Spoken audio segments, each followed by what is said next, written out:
Now, your case, and I told you that it cannot be heard by Mr. Dawson. I told you that up front, didn't I?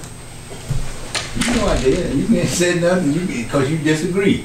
And Struthers was there, you all can ask him. He witnessed that a sitting judge, if they have a friend on either side of a case, they're not supposed to hear it.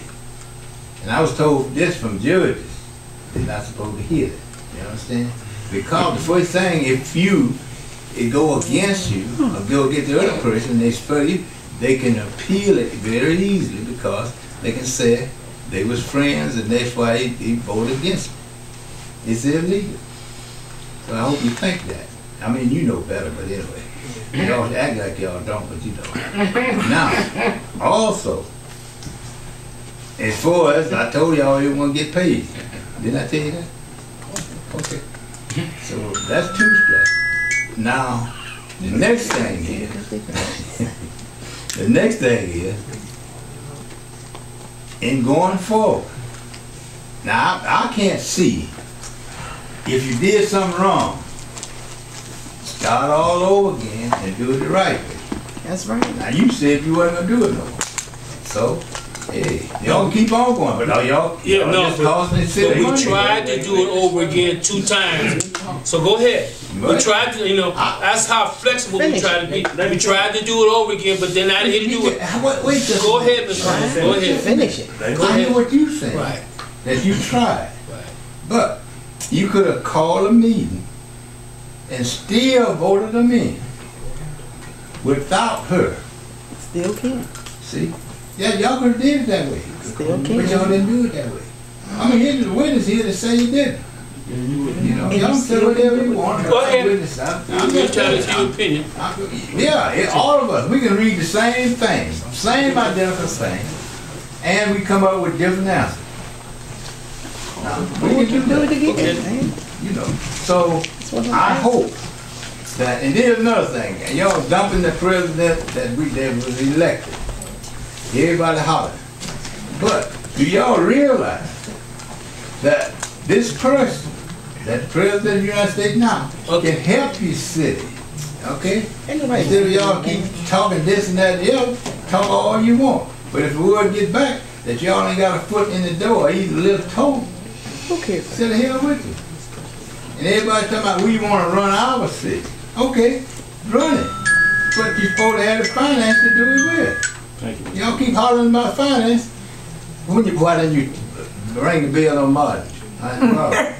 No, you got yours in, Mr. Holmes. You did. Did you get yours in? I did. I'm gonna get mine in though. Sir, you're the last comment. And then, okay, Twan, you have something to say too? All right, go ahead. Twan Billings, East Cleveland resident. I just want to say, one of the concerns, I see all these holes that the sewer district is building all around. Big hole. I mean, yeah, and it's really kind of crazy to me that, it's so many issues that East Cleveland facing with all this property. I mean, it's amazing that you get 40 acres and a mule, and the water company come in here and they damage all these streets and everything like that on our street. I mean, it looked like a war ground. I mean, it's amazing, what they have done on that street, and they haven't made it safe. We got senior citizens that walk up and down our street, and they got us stuck in big potholes where you can't see the potholes because the dirt is in there. These senior citizens, and this lady, I'm sure you know the young lady I'm talking about, she walks every day.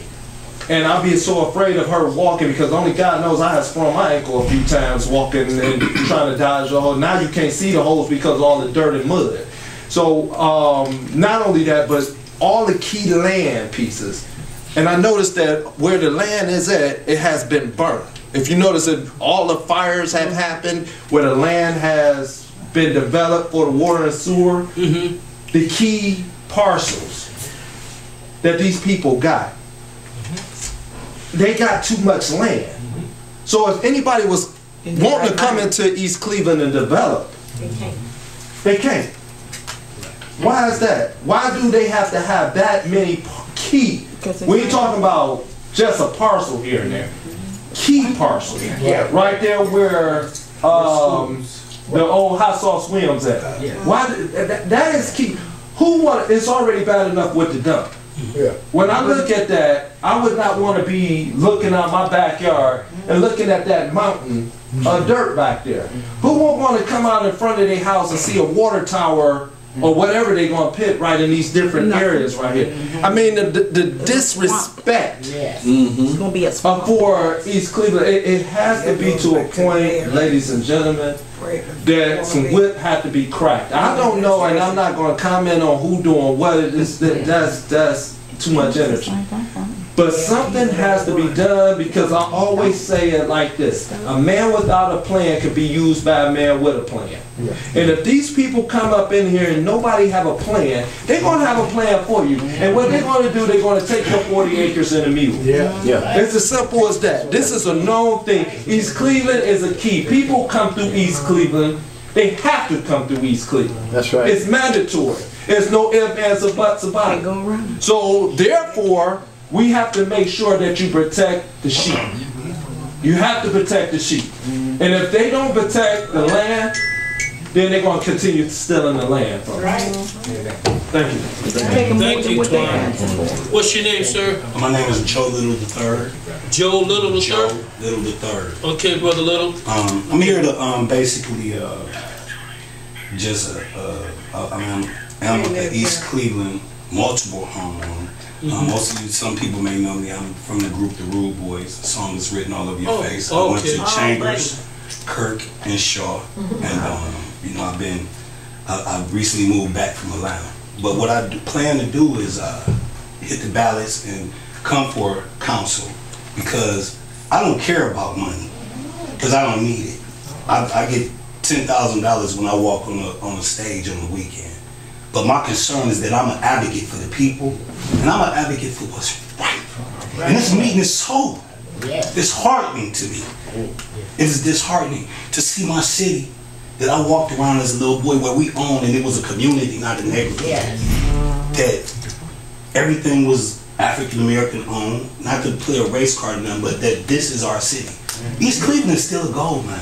Oh yeah. Because we sit on fresh water. That they trying to run pipelines all the way. They already doing it. Yeah, they doing it right up under our nose while we see it. From Beachwood. You know, I have a lot of information. I'm jumping on a flight tonight at 10:30 p.m. to go accompany a young man from Cleveland named Cordell L. Brown, and we're going to be standing with President Obama tomorrow as he shakes his hand and gives him the Lifetime Achievement, the Presidential Lifetime Achievement Award for developing, taking trash, rubbish, and creating natural energy into it. It's about to hit the world right now. We got people from Abu Dhabi doing meetings all over, trying to get hold of this man that's from Cleveland that has developed this. And what I want to bring to East Cleveland, and what he's been trying to bring to East Cleveland, trying to give East Cleveland trucks, trying to give them donations, trying to give them all this. We are willing to bring this first to here. And this is what I want to do for my city. I came home and I moved all the way back here to protect and try to fight for East Cleveland, man. And this is what I'm about. Yes, I'm an entertainer, and I'm not a politician, but I'm a person that loves people and I love what's right. And that's what I'm saying. I'm an advocate for the people, and I'm an advocate for whoever's going to do right. I went to school with Brandon King. We graduated the same year. And I'm very disappointed to hear how